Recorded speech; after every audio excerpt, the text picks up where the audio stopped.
how you doing today? My name is Kirsty, aka Beth Bookish, and this is my TBR for whatever month is next.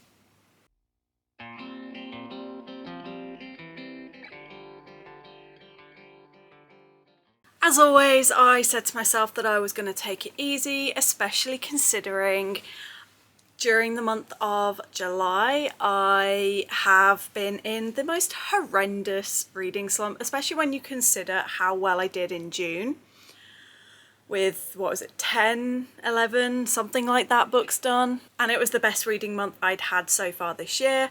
You would have thought that, you know, I could have carried that momentum going, but July has been the biggest reading slump ever for me. Of the, what was it? However many books I had on my TBR, I have completed, I can't even tell you how many I've completed, none. I'm 99% certain I have completed 0, there we go. So I did 10 rolls, I finished 0. I started 0. So starting off strong. So yeah, I have read 1 book and I finished 1 book in July, and I've started about 5. I've just been really struggling and very slumpy, also struggling with my health quite a lot, and then I was away for 5 days. So, and we've been dealing with a loss on one side of the family and an impending birth on the other, and I'm basically now on, from now until the baby's born, I'm now on standby. So if my sister-in-law goes into labour during the night, I'll be the one that my brother calls to go over and look after the 4-year-old. It's just manic. So I decided, and in my infinite wisdom, as always, I was like, hey, let's, you know, try and get an easier month. Don't really go for any sort of set TBRs. Try to reduce how many books I pick for my Heroic Path Adventurer's Path TBR, especially as I've got to get everything ready for Adventurer-a-thon. I've got, like I said, my new niece or nephew being born any day now. I've got multiple vlogs going, because if you saw my Olympics-a-thon video, which I will link, please go check that out and please go support Charlotte. She's amazing and this readathon is incredible. I've got that to complete. I've got a summer reading vlog I'm working on. I've got my first ever collaboration vlog that I'm filming this month. Don't know if it will be released this month. I need to talk to my collaborator, but you know, I've got that going on this month. It's just manic. And there's the usual prepping and getting everything ready for Australia.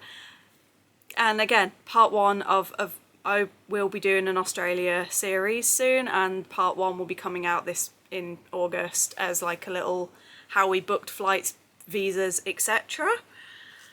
So yeah, naturally that meant that I ended up signing up. Not only do I now have to add 3 extra roles to my game, I've also still got my Olympics-a-thon, the entire TBR still to be read. And I've still got all my vlogs. I've also got a reading thing with Tandem that I'm doing.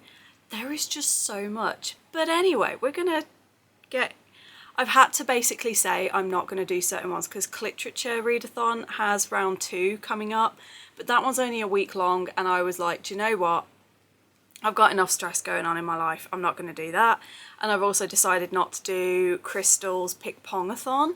But please do go check that out anyway, because, you know, it's her birthday month. She always does Pick Pong-a-thon during her birthday month, and I do fully support it and I love the idea behind it. I just don't think I'll have, if the prompts line up with what I've already picked, I will do it. Otherwise, I don't think I will. One thing I will say is, because I didn't read any of my 10, obviously the last time we were starting a path, and so I can't exactly go back any more steps. So what I've decided is, like a little extra punishment and to keep the board going a bit longer, I'm just gonna re-roll one of the paths and redo one of the paths.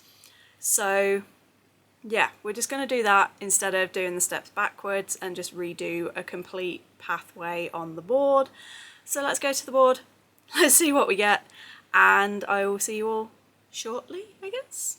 I've got to apologise, my neighbours are making a shit ton of noise, and even with the door shut, it's not really blocking it out, so I do apologise. I've got so many things that I need to do as punishments. We're just going to redo another one of these as an extra, so let's roll the dice and find out which pathway we're going to redo. We're on pathway, no we're not, we're on pathway 1. So we're redoing pathway 4, which is this one. So we're going to start from here, redo that, and then go on to the final one. And I have one of my thingies to put on there, because obviously we know that that's the winning, so we're just going to have to do another challenge prompt when we get to the end of this board. And we're going to have 9 freaking rolls, which is, you know, amazing. But let's go. Roll number 1 is a 5. And a blank. We have witches, and LGBT is the bonus. Roll number 2, also a 2. Another blank. We have Reapers with ebook as the bonus. Roll number 3. Another 2, so if I get another one, I've got to roll yet another book. And we have yet another blank. Surprise, surprise. Come on, nails. We have Squad Goals, graphic novel or manga. Roll number 4. Oh, gold. Another 5. So again, if I roll another 5, another punishment. Ooh, and we have people, places. Yeah, people and places. That's not people and places.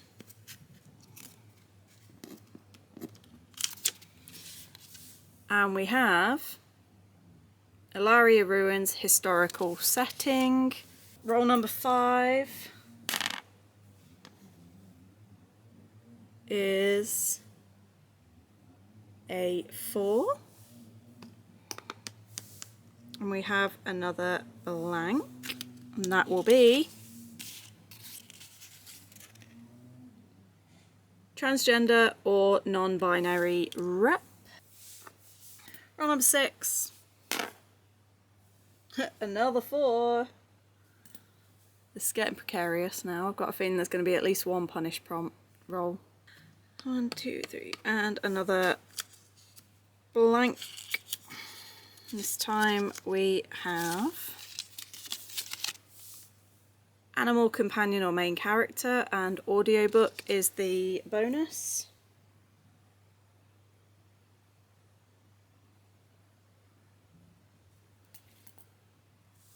Roll number 7. Yep, that was bound to happen, so we're doing 10 rolls. So roll number 7 is a 2, so blank, and then obviously we've now got to add an extra 1. A book you forget you own. Roll number 8 is a 1, which is another blank, and we have guilds, clans or gangs. Roll number 9 is a 3 and a blank, and that is fated mates or shifters. And the final roll, which should hopefully clear this board, and let's go on to back on to where we were, is bugger. Never mind. Is a 4. So yes, we clear the board. We have to do this bonus, which is the dead end. And this one is to complete a series. And then we have one final punishment prompt, but it gets us back on the original path that we were supposed to do, so that hopefully we'll win the game next time. And that final book is top of the shop, a 6. And we have a final blank, which is a retelling. Okay, I'm gonna have a quick look at these and see if I want to swap any out, and I will come back to you in a second. Okay, because I'm trying to fit books for reading challenges, there are a few. Squad Goals, Ilaria Ruins, and Retelling. I'm going to swap these three out. So Ilaria Ruins, instead we will have Mage, which is set in another world. For these two we have Booktuber's Favourite, and then for Retelling instead R-rated. Cool. Okay, I'm back. I'm now really hot. That took a while. But I do now have all my books sorted. I think I've mostly managed to use the books that I'd already picked out for Olympics-a-thon, and I forgot to mention I'm also doing the plus size readathon that is over on Instagram. There's two teams, there's Team Sugar and Team Sweet and Team Sour, and it's basically you get 5 reading prompts to do throughout the month. I also won their giveaway because there's a group book, and I did win a giveaway for that, but unfortunately because I'm in a different country to the author, it wouldn't let me download the ebook that she sent me. So we're currently like in the process of trying to figure that out and work out how we can get this book to me.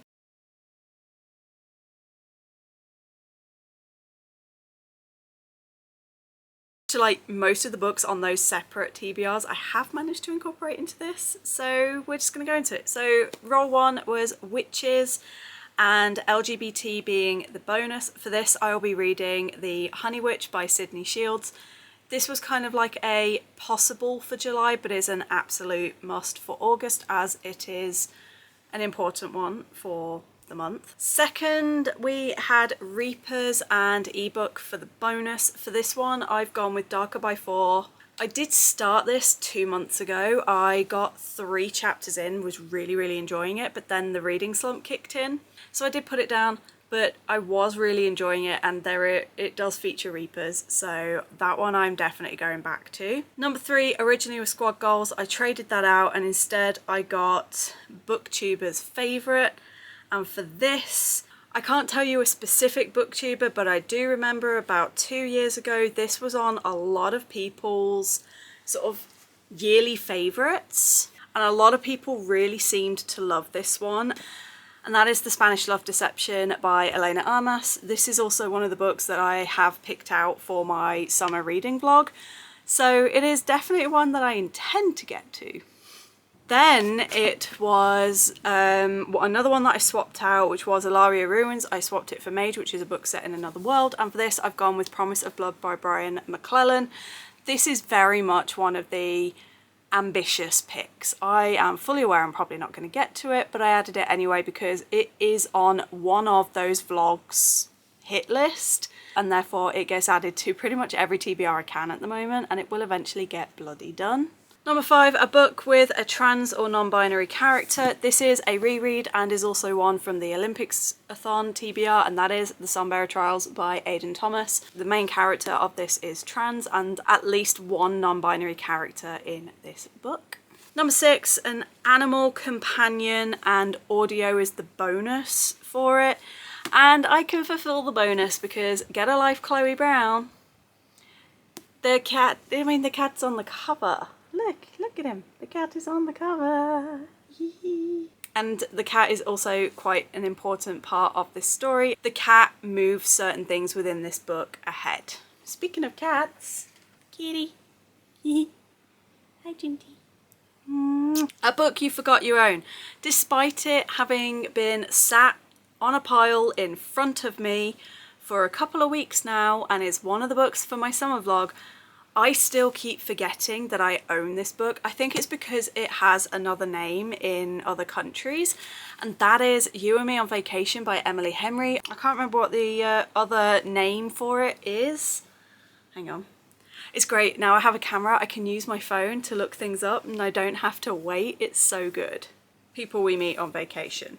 Certainly when I first saw this book cropping up, it was a lot of American and Canadian booktubers that I saw talking about it, and so I was so used to seeing the other name that I keep forgetting that this is what the English title is, or the UK title.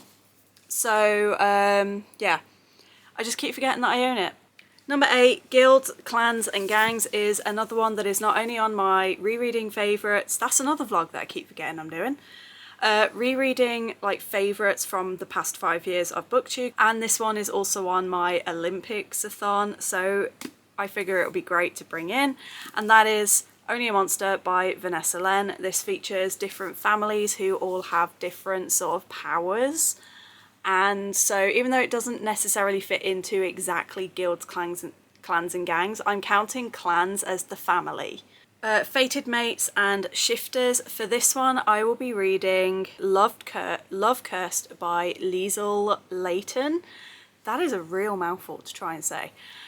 This is actually not one for any kind of vlog that I'm doing, but I am in January while I'm in Australia. There is a book convention in Adelaide called A Romantic Affair. So I've been writing down all the authors and I've been going through Amazon to see if any of their books are sort of either really cheap to get, available on Libby or on KU, and this is one of them. Number 10 was R-rated, and for this I'm going with Reckless by Elsie Silver. This is book 4 in Chestnut Springs. If I don't give this a minimum of 4.5 stars, I'm not going to bother with the final book in this series, and I'm going to sell the 4 that I've got and just move on with my life. Then it was The Dead End, which is to complete a series, and can I find the physical book anywhere?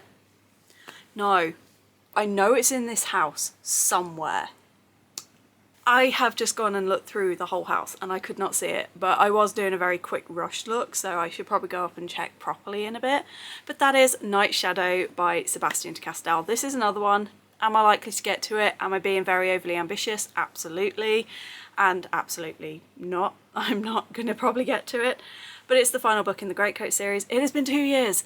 I need to read this goddamn book, especially as I now have Crucible of Chaos, which is the first book in the next series, and I just want to get to that because JD Ray Reads keeps talking about this series and has mentioned those books and how good they are, and I need to get to them. And so those are the books that I got for that, for like the game.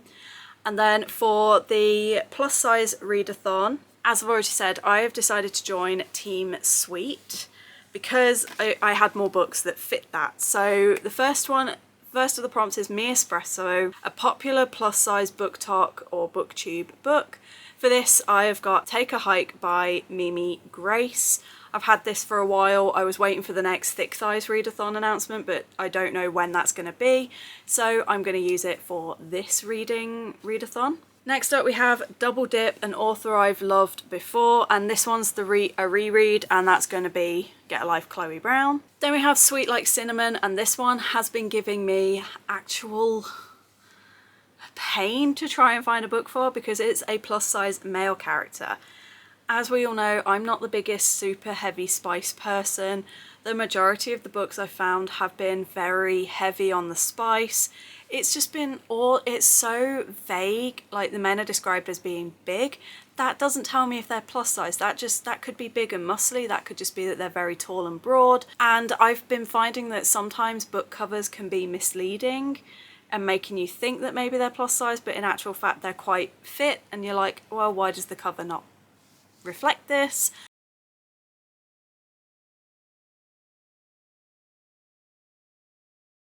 So this one has been driving me absolutely crazy, but I did find a few that kind of looked interesting. The first one is a manga, and that is I'm Kind of Chubby, But I'm Your Hero, or And I'm Your Hero. I know Ren enjoyed this one, and it's like about a baker who sends someone that he admires some pastries, and that sparks something between them. The other one, I'm kind of reluctant. I have put a hold on Libby and it should be available within the next 2 weeks, but I am very reluctant because I did not like the first book I read by this author, and that is Olivia Dade. I know I'm in the minority. The book that I've put a hold on is Shipwrecked, because apparently both the leads are plus size. But as I've mentioned multiple times before, I had big issues with how she chose to represent ADHD. And I felt kind of insulted that that was the only way she put ADHD on the page. I also really did not like the female main character because she was just so offended by everything, and she just automatically assumed that anytime anything was mentioned about the gym or healthy food, that it was an attack about her weight. And I just felt that was a really toxic attitude to have, and she never really kind of grew out of that by the end of the book. And I didn't have a great time. I think I only gave it 2.5 or 3 stars. And it's made me very reluctant to try, especially as I think the lead actor in this one is the one with ADHD. So I've got it on hold. I will give it a go. If I don't like it, then I'm Kind of Chubby and I'm Your Hero will be my backup. Then it was How Sweet It Tastes, which is a cute cover, and I've got another Mimi Grace, which I managed to get on Libby. It was already available, so I've already got it downloaded, ready to go. And that is Make a Scene, which again features bakeries. It seems to be a thing with people with plus size and bakeries. And then the absolute final one is Sweet Treat, which is to read the group book My Curvy Rival by Lee Caron. This one is just sort of like, it says a spicy novella, so we shall see how I get on with that. But anyway, those are all of the extremely ambitious books that I plan on getting up to this month. Let me know in the comments, are you planning on taking part in any readathons, and what books are you most looking forward to getting to in August? As said, I've been in a massive reading slump. I have no idea if by August I'll be back out of it. We shall see how it goes. I'm not going to force myself, I'm not going to push myself, but I am going to see and hope that maybe some of these books inspire me to get back into reading. I will say though, I am extremely excited and motivated to read for September when it's the next round of Adventure-a-thon. I am very hyped, I'm very excited for that, so I'm hoping my reading is back by then. But anyway, in the meantime, on that note, please do keep an eye out for Adventure-a-thon announcements. They will be coming very, very soon. I hope you're all good. I hope you're staying safe. Don't forget to check out my Patreon and Etsy. Both are linked below. And I will see you on the next one. Bye!